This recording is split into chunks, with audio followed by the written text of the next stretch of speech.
The old master was determined to marry off his granddaughter, whose face was covered in scars. For this, he didn't hesitate to offer a dowry worth tens of millions. The conditions sounded extremely tempting, but the moment the suitors saw the girl's face, they all backed out immediately. Some were even brutally honest, saying her appearance ruined their appetite and that seeing her at midnight would scare them straight out of bed. Although the girl was still a pure, innocent young lady, in this brutally realistic and materialistic society, who would care about that? Seeing that even with a huge dowry, she still couldn't get married, the old man felt utterly embarrassed. In a fit of rage, he shouted at her to get out. As the girl walked down the steps, a few malicious people intentionally tripped her, and the crowd burst into mocking laughter. Helpless and filled with grievance, she stood there alone with no one on her side. Just when she felt completely desperate, a handsome man suddenly stepped forward. With a firm gaze, he announced in front of everyone, "I am willing to marry her." The hall exploded instantly, and the mocking voices grew even louder. Everyone assumed the man was only after the generous dowry, willing to throw away his pride and principles for money. But the man ignored all their cold ridicule. He held the girl's hand tightly, his eyes filled with sincerity, and said seriously, "Not only will I heal the scars on her face, I will fight alongside her to build a brilliant future. I will make her the one and only phoenix of Zhangcheng." The reason he dared to speak so boldly was because he had a powerful background.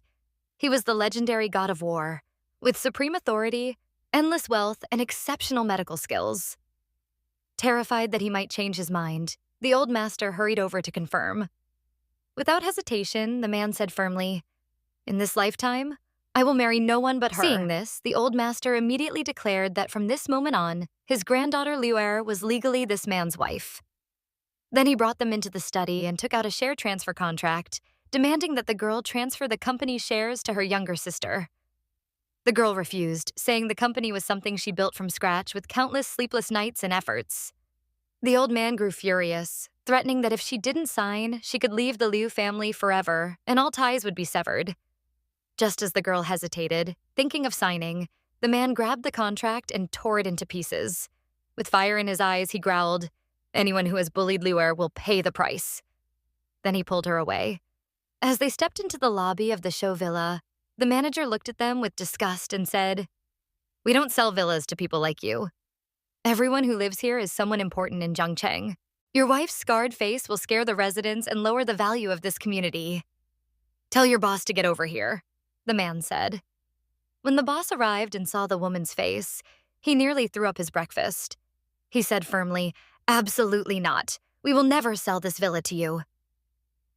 The man tried to stop her, but the staff continued to insult them. The man calmly took out his phone and called Tiger Lord, saying, "Send a Jiangcheng #1 villa to Miss Liu." The manager sneered, "You think calling someone will scare me? Get out." But shortly after the man left, the manager's phone rang. It was Tiger Lord, furious, demanding to know which important figure he had offended. He ordered the manager to immediately deliver the Jiangcheng #1 villa to Miss Liu. Terrified out of his wits, the manager ran to the Liu household, but ended up giving the villa to Liuer's younger sister by mistake. The old master and the sister, delighted and smug, believed Tiger Lord must have taken a liking to the younger sister. Meanwhile, the man was carefully treating his wife's facial scars. The girl was deeply moved. She never imagined he would treat her so tenderly.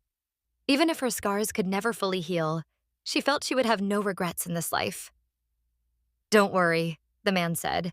"Tomorrow at the banquet, your face will be fully restored." At that moment, he received a call from Tiger Lord, informing him that the property had been delivered to the wrong person. But Tiger Lord added, "Let the Lius enjoy their moment. The higher they climb, the harder they fall."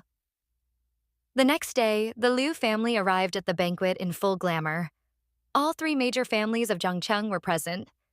The old master, impatient, scolded the man in front of everyone, telling him to take the girl and get out before he angered Tiger Lord.